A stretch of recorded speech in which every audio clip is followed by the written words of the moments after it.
Friends, எல்லாருக்குமே happy evening. இன்றைக்கி ஈவினிங்கில் தான் விலாக் ஷூட் பண்ணுறேன். இந்த சின்ன ரூம் பார்த்திங்க அப்படின்னா எங்கள் வீட்டில் கன்றாவியாக நான் போட்டு வச்சுருக்கேன். அங்கே இங்கே பேப்பர், லொட்டு, லொஸ்க்கு, கவர் எல்லாமே இருக்குது. ஓகே, எல்லாத்தையுமே க்ளீன் பண்ணிடலான்னு சொல்லி க்ளீன் பண்ணுற ப்ராசஸில் இறங்கிட்டேன் இன்றைக்கி. சரி, அப்படியே உங்கள் கூட ஷேர் பண்ணலான்னு சொல்லிட்டு சுத்தமாகவே எனக்கு இந்த ஒர்க்கே பிடிக்காத ஒர்க்குனால் இந்த க்ளீன் பண்ணிக்கிட்டே இருக்கு. எவ்வளோ தான் க்ளீன் பண்ணாலும் அந்த இடம் அப்படியே மெர்சி ஆகிட்டே தாங்க இருக்குது. எனக்கும் அப்படியே பார்த்து பார்த்து கோவம், வெறுப்பு எல்லாமே சரி இன்னைக்கு எப்படியாவது நம்ம க்ளீன் பண்ணிடணும்டா அப்படின்னு சொல்லிட்டு ஃபுல்லாக க்ளீனிங்லேயே இறங்கிட்டேன். சரி, இந்த ஒரு ரூம் மட்டும் ஃபுல்லாக க்ளீன் பண்ணி விட்டுருவோம் அப்படின்னு சொல்லிட்டு இந்த பேப்பர்ஸ் எல்லாமே எடுத்து நீட்டாக க்ளீன் பண்ணி எடுத்து வச்சு, அப்புறம் என் பையன் அங்கே இங்கேன்னு போட்டு வச்சுருந்த ஹேர் பேண்ட் எல்லாத்தையுமே எடுத்து க்ளீன் பண்ணி வச்சுட்டேன்.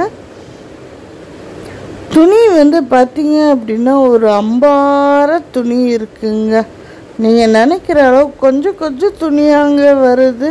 அப்படியே எனக்கு பிடிச்ச கடலை மிட்டாயும் சாப்பிட்டுட்டு துணியை எடுக்க ஸ்டார்ட் பண்ணிட்டேங்க. ஃபுல் துணியும் அடுக்கி முடிக்கிறதுக்குள்ள முதுகு பெண்டு கலந்து எடுத்துருச்சு. ஃபஸ்ட்டு ஹஸ்பண்ட் துணி மட்டும் மடித்து வச்சிடலாம் இன்றைக்கின்னு நினச்சேன். அப்புறம் க்ளீன் பண்ணதான் உட்காந்துட்டோமே, ஃபுல்லாக க்ளீன் பண்ணி முடிச்சிரோன்னு சொல்லிட்டு பக்கத்தில் இருக்க ஒரு கடலை மிட்டாயும் சாப்பிட்டுட்டு அப்படியே துணியெல்லாம் மடிச்சிட்டேன். என்னதான் நம்ம லைஃப்பில் எவ்வளோதான் ஸ்ட்ரெஸ் இருந்தாலும் நம்ம கடந்து போகணுங்க. நான் உண்மையாலுமே அதை கற்றுக்கிட்டேன். எனக்குமே நிறைய வலி, கஷ்டம் எல்லாமே கடன் அப்புறம் எல்லாமே இருக்குது. பட் எதுவுமே வெளியில் காமிச்சிக்கக்கூடாது அப்படின்னு சொல்லி ஒரு முடிவு எடுத்திருக்கேன். நீங்களும் இந்த மாதிரி முடிவுலாம் பண்ணியிருக்கீங்களா? எவ்வளோதான் நம்ம ப்ராப்ளம் இருந்தாலும் வெளியில் சொல்லவே கூடாதுன்னு சொல்லி நான் ஒரு முடிவே எடுத்துட்டேங்க. என்னதான் வெளியில் சொன்னாலும் எல்லாரும் குத்தி குத்தி தான் காமிக்கிறாங்க. அது சுத்தமாகவே எனக்கு பிடிக்கிறதே இல்லை. ஸோ அதனால் எதுவுமே யார்கிட்டையுமே சொல்லக்கூடாது. அதேமாதிரி பெண்கள் நம்ம கண்டிப்பாக டிபெண்ட்டாக இருக்கவே கூடாதுங்க. இண்டிபெண்ட்டாக நம்மளுக்குன்னு ஒரு சேல்ரி வரணும், இல்லை நம்மளுக்குன்னு ஒரு ஒர்க்கை நாம்ளே ஸ்டார்ட் பண்ணணும். அந்த மாதிரி நானுமே நினச்சி இப்போ ஹோம் பேக்கராக கேக் செஞ்சு கொடுத்துட்ருக்கேன். பிஸ்கெட்டு, குக்கீஸ் எல்லாமே செஞ்சு கொடுத்துட்ருக்கேன். ஸோ தேவைப்பட்டுச்சு அப்படின்னா நீங்களுமே சொல்லுங்கள். சரி, ரூமை தான் க்ளீன் பண்ணோம் அப்படின்னு பார்த்தா கிச்சன் அதோட மோசமாக இருக்குங்க. எப்பயுமே நான் ஈவினிங் தான் கிச்சனை க்ளீன் பண்ணுவேன். பிகாஸ் காலையில் மதியானம் ஃபுல்லாக டயர்டாக இருக்கும். சரி, ஒர்க்குமே ஜாஸ்தி இருக்கும், கேக் ஆர்டர்ஸ்லாம் இருக்கிறனால அது எல்லாமே முடிச்சுட்டு அப்புறம்தான் நான் வருவேன் கிச்சன் பக்கம். சரி, ஒரு பக்கம் மத்தியானம் வச்சுருந்த சாம்பாரை சூடு பண்ணிவிட்டு இன்றைக்கி ஒர்க் லோட் ஜாஸ்தின்னு சொல்லிவிட்டு சாம்பாரை சூட் பண்ணிவிட்டு கிச்சனை ஃபுல்லாக க்ளீன் பண்ண ஸ்டார்ட் பண்ணிட்டேன்.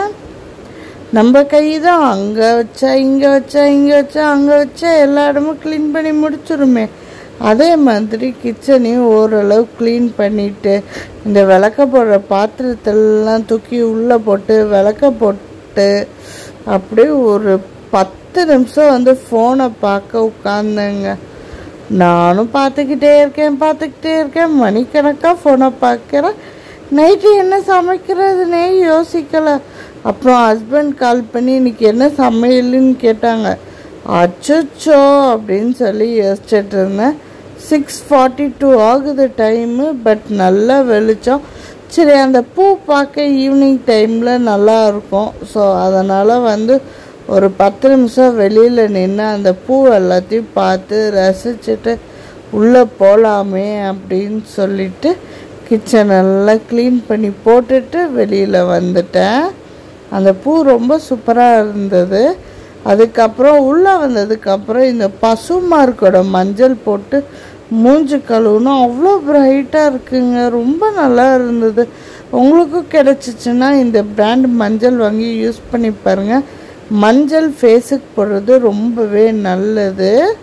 நான் மஞ்சள் அப்பப்போ போடுவேன். ஸோ அதான் உங்கள் கூட ஷேர் பண்ணிக்கலாமேன்னு சொல்லிட்டு இன்றைக்கி ஷேர் பண்ணுறேன்.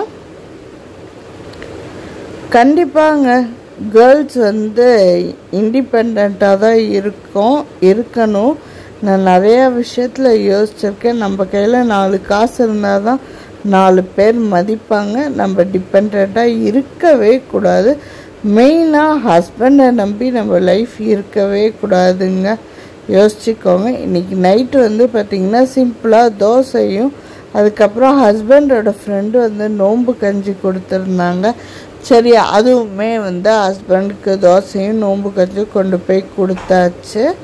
நம்மளுக்கு ஒரு 2 தோசையை சூடாக சுட்டு சாப்பிட்டா தான் இறங்கும். சரி, அதுவுமே செஞ்சு சாப்பிட்டாச்சு. இன்றைக்கி டே எனக்கு இப்படி தான் போச்சு. இன்றைக்கி வெட்னஸ்டே. இன்றைக்கி ஃபுல்லாகவுமே எனக்கு டே அவ்வளோ பிஸியாக போச்சு. கண்டிப்பாக உங்களுக்கும் எப்படி போச்சு அப்படின்னு சொல்லிட்டு மறக்காமல் கமெண்ட் பண்ணுங்கள். எனக்குமே இன்றைக்கி செம்ம டயர்டுங்க. போய் தோசை 2 சூடாக சுட்டு சாப்பிட்டுட்டு தூங்க வேண்டியது தான். நீங்கள் உங்கள் வீட்டில் சும்மா இருந்தீங்க அப்படின்னா என்னென்னலாம் பண்ணுவீங்க அப்படின்னு மறக்காமல் கீழே கமெண்ட் பண்ணுங்கள். ஹோப் வீடியோ பிடிச்சிருக்கோன்னு சொல்லி நம்புகிறேன். பிடிச்சிருந்துச்சு அப்படின்னா மறக்காமல் நம்ம சேனலை லைக் பண்ணுங்கள், ஷேர் பண்ணுங்கள், கமெண்ட் பண்ணுங்கள், அண்ட் தென் சப்ஸ்கிரைப். தேங்க்யூ.